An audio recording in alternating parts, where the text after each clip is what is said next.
Ellis standing there. Oh, a tremendous left hook. If he had go faster. A dynamite left hook, and Bob Foster goes down again. I would go faster. In this video, we look back at the prime years of the former heavyweight king, Joe Frazier. I think Frazier's prime ran from 1968 to 1971. Frazier was an exceptional fighter with great skills.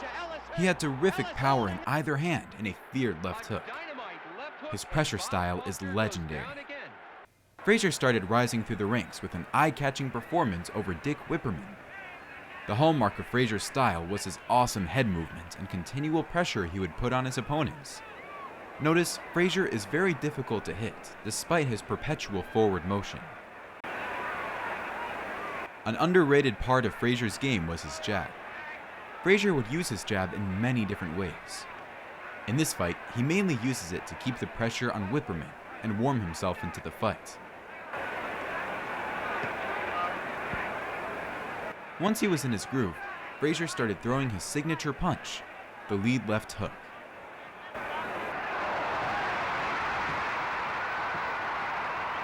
Frazier's left hook was responsible for many of his brutal knockouts. Whipperman was on his bike, but started to take some shots.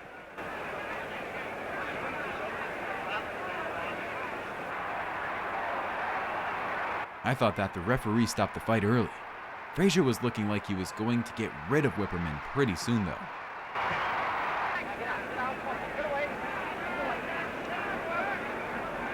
Tough Oscar Bonavena produced a shock in Frazier's next fight.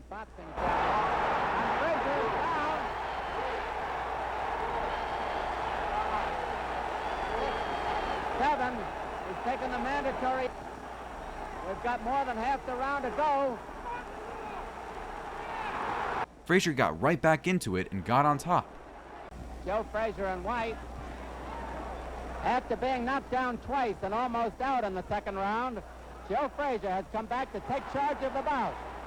Frazier just kept up his steady pressure. Probably the best right of the fight by Joe Frazier. The winner by a split decision, Joe Frazier. And I thought he won a clear decision. Tell us about that second round. You were down twice and almost out, I thought. Yeah, I was down. It caught me off surprise lately. And what about the second knockdown? Well, I don't know what happened then. You don't remember it? No. But you came on to win. I want to congratulate you. You're still undefeated, and you're certainly a wonderful prospect. One of these days, we hope you have you on. In his fight against Eddie Mockin, Frazier wasted no time and knocked Mockin out of the ring with a brutal combination.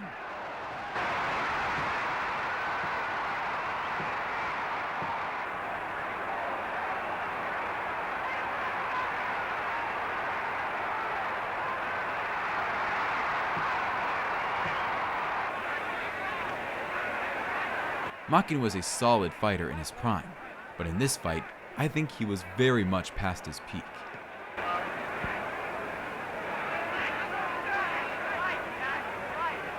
He had a very hard time keeping a distance with Frazier.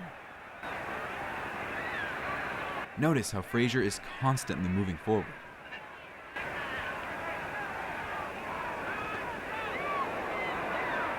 Frazier slowed Mockin down with some heavy punches, and then began using him as a heavy bag.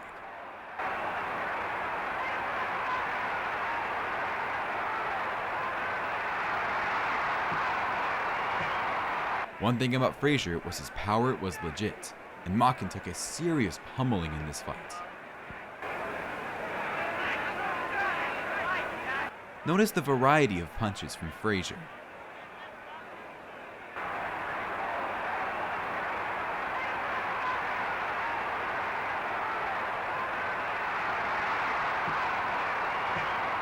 Mockin was always a tough guy. He went the distance with Sonny Liston.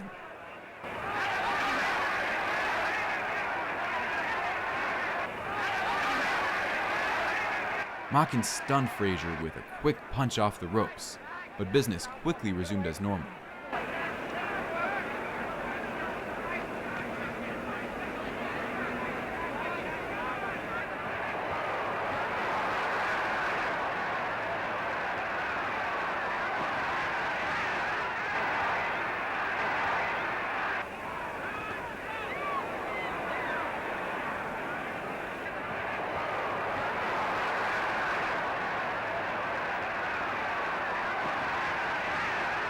I thought it was a good stoppage from the referee. Smokin took tremendous punishment. In his fight against George Chuvalo, Frazier won every round of the fight. I think this fight was one of his very best performances. Frazier starts off the fight by staying relaxed under Chuvalo's pressure.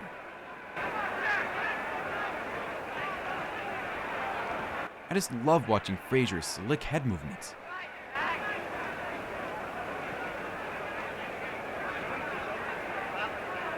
Once Frazier started punching off his head movements, he landed some vicious shots on Chuvalo.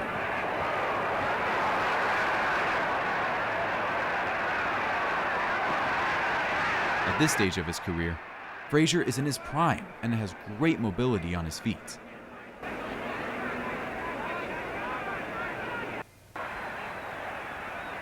The thing I liked most about Chuvalo was that he was insanely tough. In his 93-fight career, he only got stopped twice.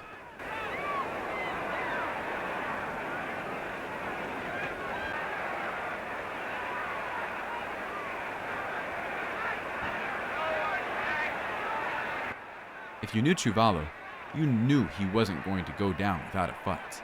He started throwing the kitchen sink at Joe.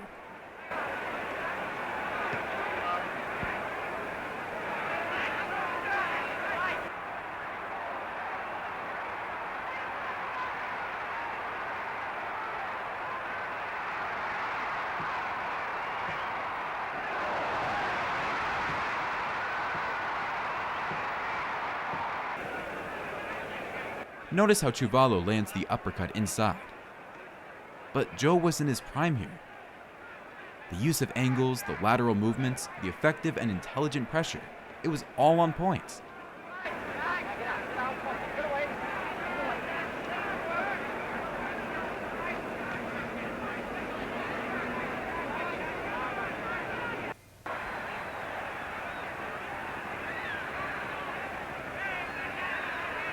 Joe's vaunted left hook really busted up Chuvalo's face.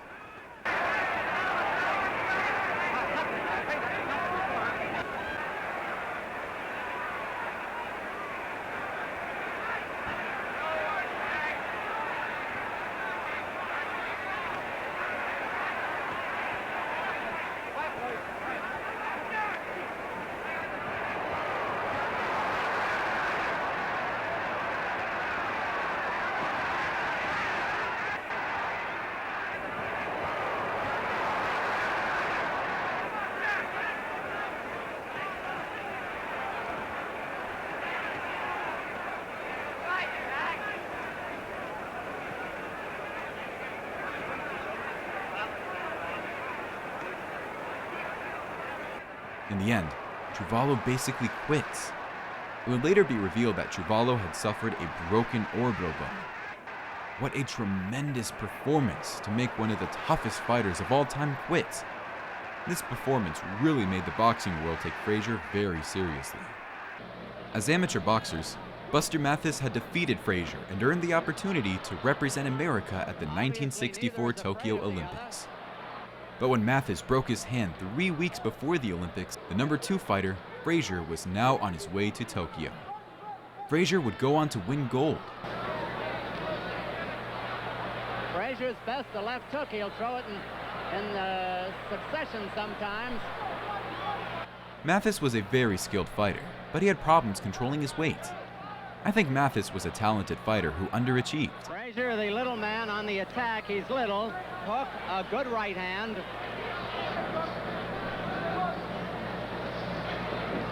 You can see him giving Frazier some problems. A fine countering right hand by Mathis.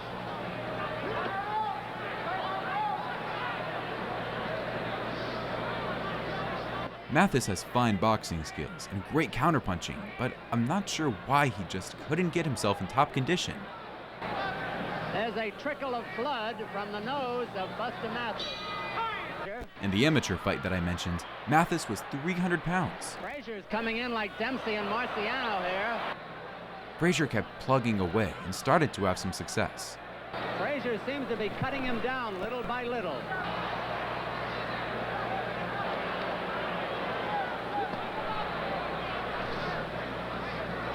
Frazier keeping on relentless pressure with his nose. But Mathis showed some beautiful boxing skills to get back into it.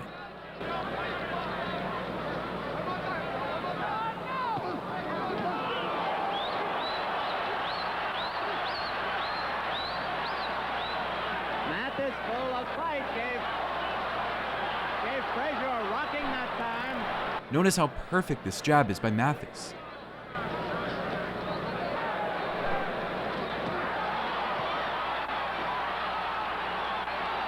Mathis started to slow down, and Frazier landed some fine jabs himself. In the end, it was a short left hand inside that dropped Mathis for the win. On the left, in the red trunk, and watch for a left hand.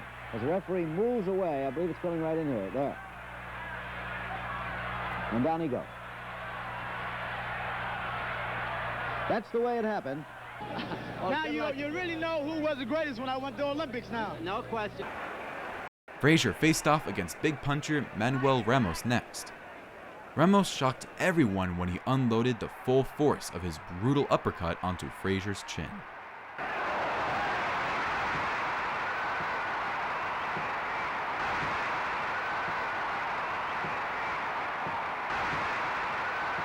It looks like Frazier has gathered himself and recovered from that crushing uppercut.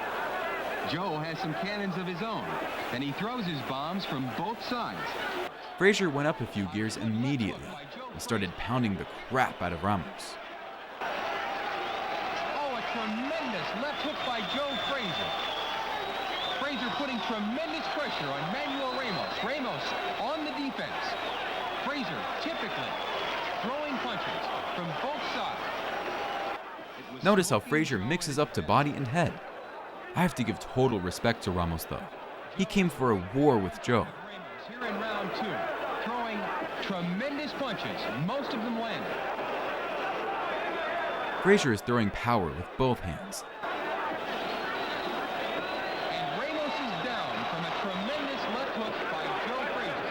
Frazier goes to a neutral corner, and referee Arthur Mercanti picks up the count. But his left hook carries the most power.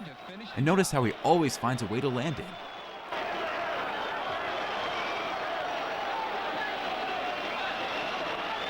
Ramos showed a great chin, but Frazier was on fire and showed no mercy.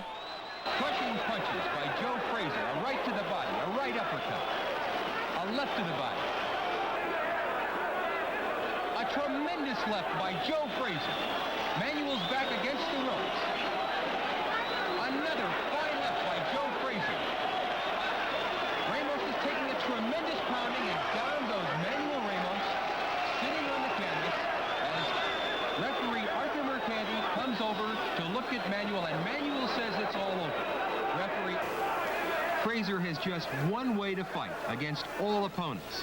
He keeps throwing punches and never seems to tire.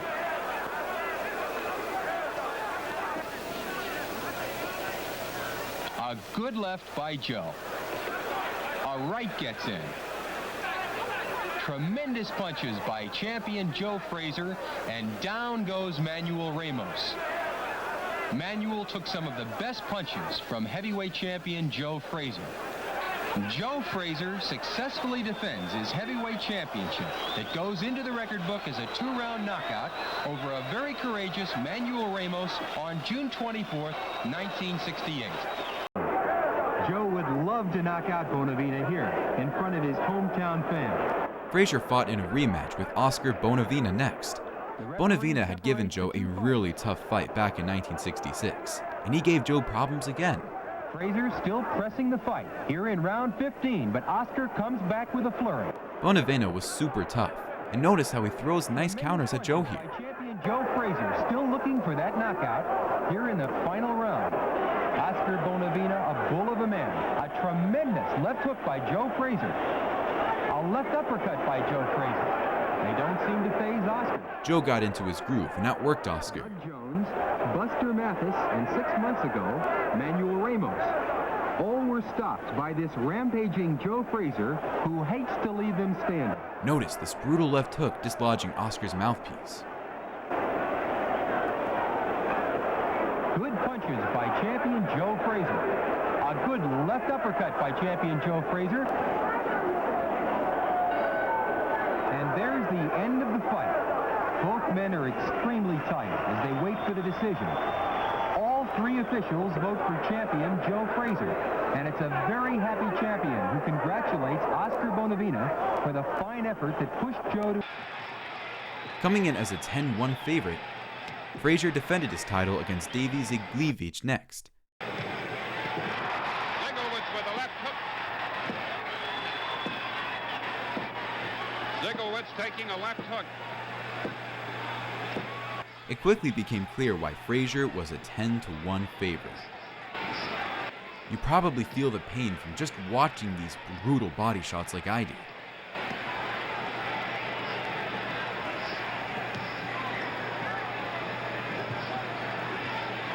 Frazier just couldn't miss with his left hook. Champion hit him with a left hook. Left hook. Zyglewicz is stunned. Zyglewicz is stunned. It's all over.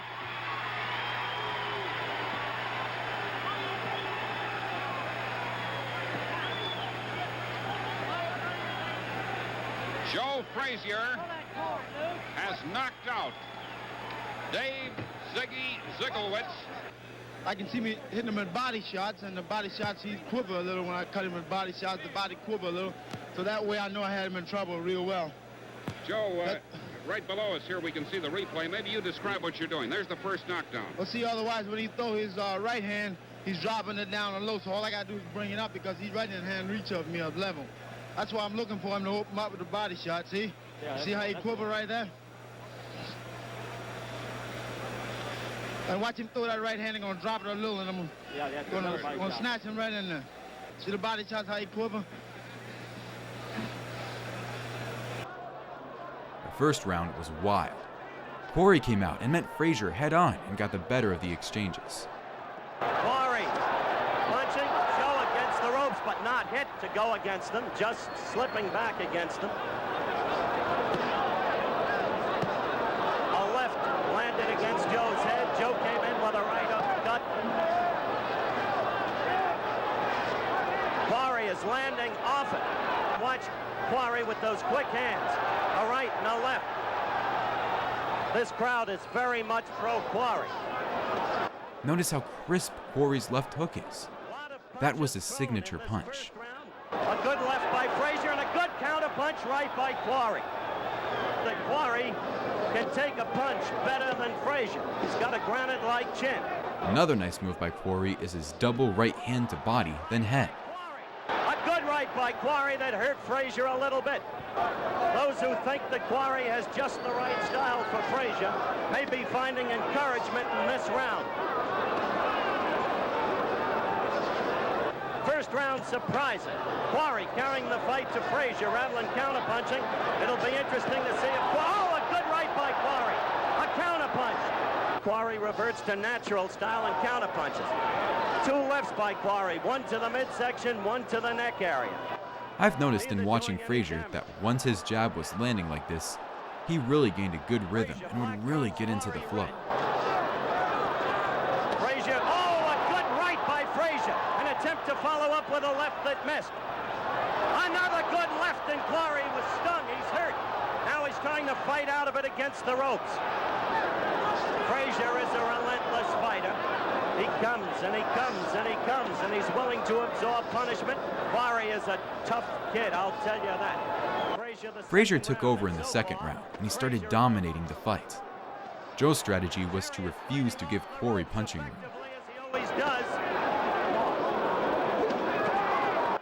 Quarry was landing his right hand and still landing his left hand, especially to the body.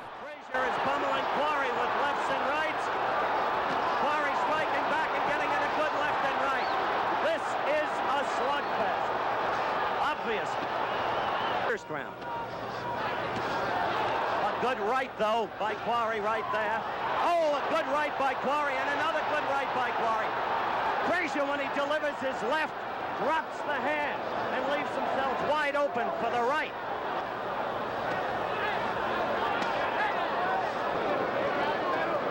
He has great mobility. He is always in good position. But his successes had become much more sporadic, and Frazier had taken control of the fight. As Frazier continually carries the fight, swarming over him, having him against the ropes, getting him with a good left, a good right. Oh, a very good left by Joe Frazier. He is a tough kid, this Joe Frazier, I'll tell you. There is no danger, of course, of blinding the fighter. It's the cuts over the eyes that cause fights to be stopped. Frazier is pummeling Quarry consistently now, doing great damage with the left. Quarry sustained a cut in the 4th round, and his face was beginning to mark up. He was starting to get hurt now, and it was pretty obvious that he had no chance. Crowd getting worked up because Jerry has landed with a couple of rights.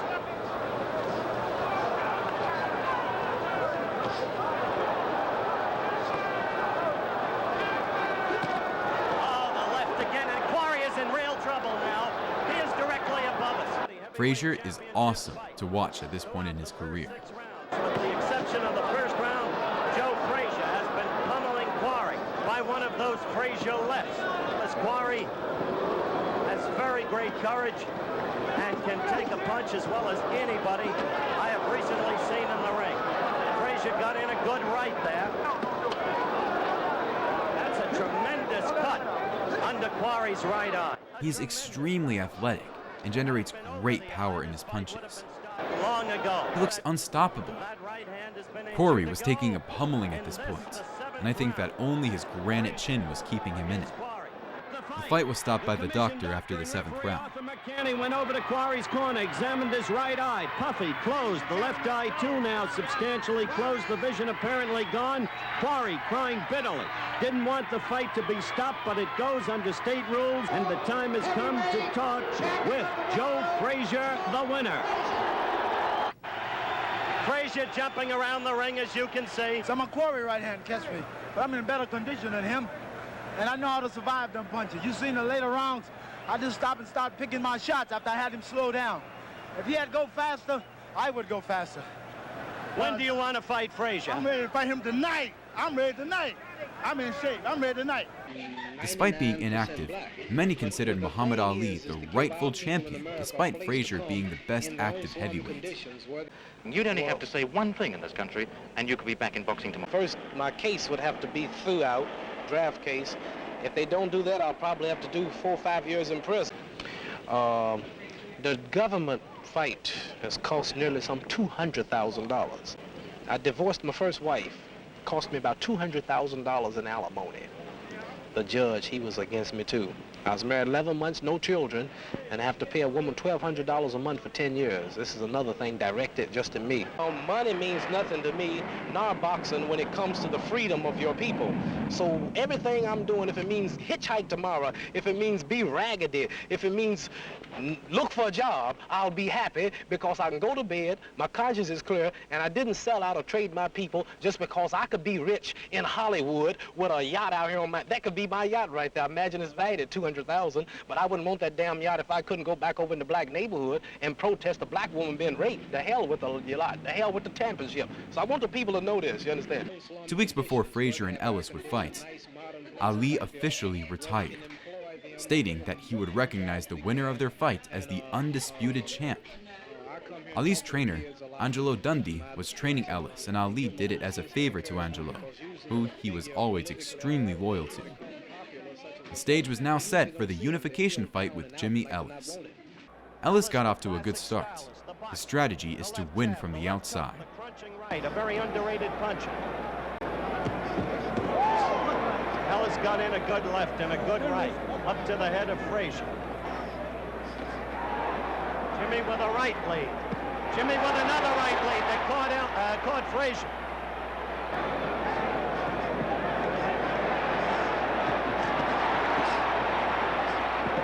Frazier wants Ellis against the ropes and wants to keep him there. But this was Frazier at his absolute prime.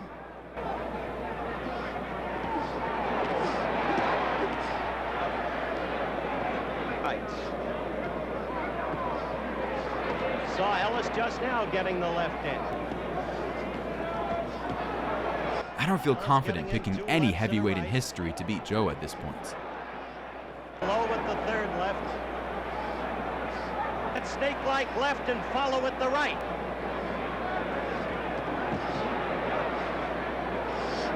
Ellis keeps landing with that left. There's Frazier with a good combination to the midsection.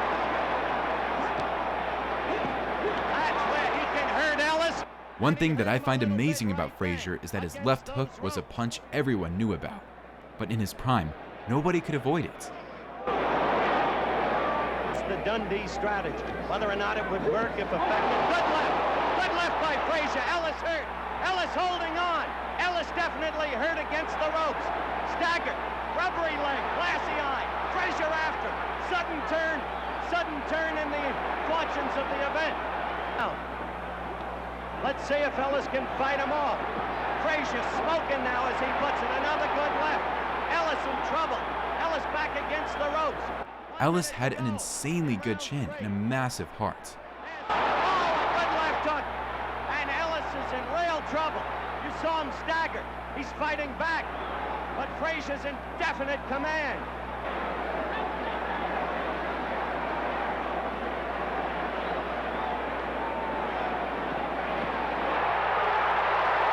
The end of the round. Action for that big first left that changed this fight completely.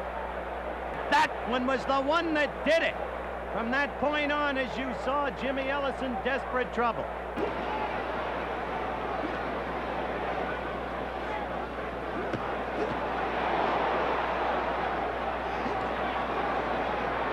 Right now, as you can see, Frazier is in control of this fight. He is the aggressor. Ellis is not what he was before that first left hook landed on Ellis. Keeping Frazier in the center of the ring. Not there. He's against the ropes now. Trying to come out. Coming into Frazier. Has a left hook to Ellis's chin. Ellis is in trouble again against those ropes. If he stays against those ropes, he is to be devastated. Less than a minute left in round 4. Frazier giving it to him and giving it. Frazier shortens up his shots and lands a nice right hand inside, which floors Ellis. Down goes Ellis. Down goes Ellis. He is beaten. Jimmy Ellis is going to try to get up. He is worn to a frazzle. He is a game young man. Ellis makes a big mistake now. Instinct takes over and he starts trading with Frazier inside. Frazier again with the left. Ellis standing there. Oh! A tremendous left hook, and he cannot be saved by the bell. He cannot be saved by the bell. This fight may be over. Ellis, with tremendous courage, is up. He is up, and the fight continues. I have no idea how Ellis got up. Angelo Dundee realizes Ellis has no chance and pulls him out, which was a wise move. This fight is over. Angelo Dundee called Tony Perez over. It is over. A knockout in the 4th round under New York State rules. Ellis with tremendous courage. A right, a left, a right, a left. That left was brutal. Here's the world light heavyweight champion limbering up. Bob has been called by many the hardest puncher in the 69-year history of the light heavyweight division. Frazier defended his title against light heavyweight champ Bob Foster next, on a Wednesday night in Detroit. Foster was in his prime and unbeaten in the last 5 years. He was coming off a streak of 13 knockouts and known as a fearsome puncher. To this day, he is considered the biggest puncher in light heavyweight history. Bob was 6'4" with a huge reach. I think he might have done well at heavyweight, but he just came up against Joe in his absolute prime. I think this is one of Frazier's most brutal knockouts, and arguably his best performance. Frazier always moving in on world light heavyweight champion Bob Foster to get in one clean shot here in round 1. Not his best win, of course, but a top performance where he is truly in his prime.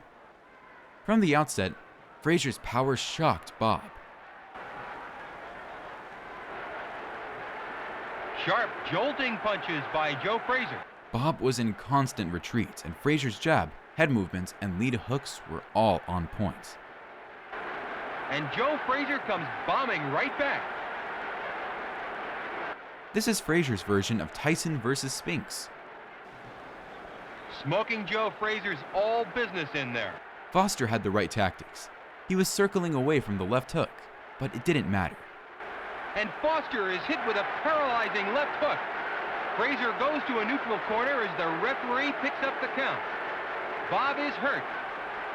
Foster courageously gets to his feet. Frazier was just too good. A crushing left hook, and down goes Bob Foster for the first knockdown. Paralyzing punches by champion Joe Frazier. A dynamite left hook, and Bob Foster goes down again. The referee picks up the count. The knockout was really brutal. It's all over.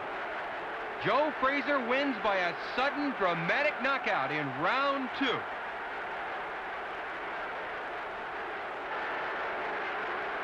A dynamite left to the jaw, and Foster goes down for the second time, which ends Bob Foster's bid for the World Heavyweight Championship.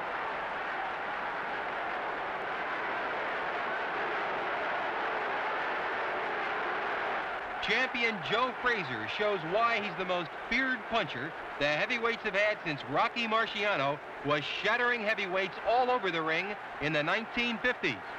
Frazier would have one more prime performance in his next fight against Muhammad Ali. That fight deserves its own video, and we will cover it in a future video. That Ali fight would be the end of Frazier's prime. You could see a decline right after in his next fights. But in his prime, Joe was the ultimate fighting machine. Truly one of the greatest of all time, perhaps the best. I don't feel totally comfortable picking anyone to beat him. A dynamite left hook, and Bob Foster goes down again.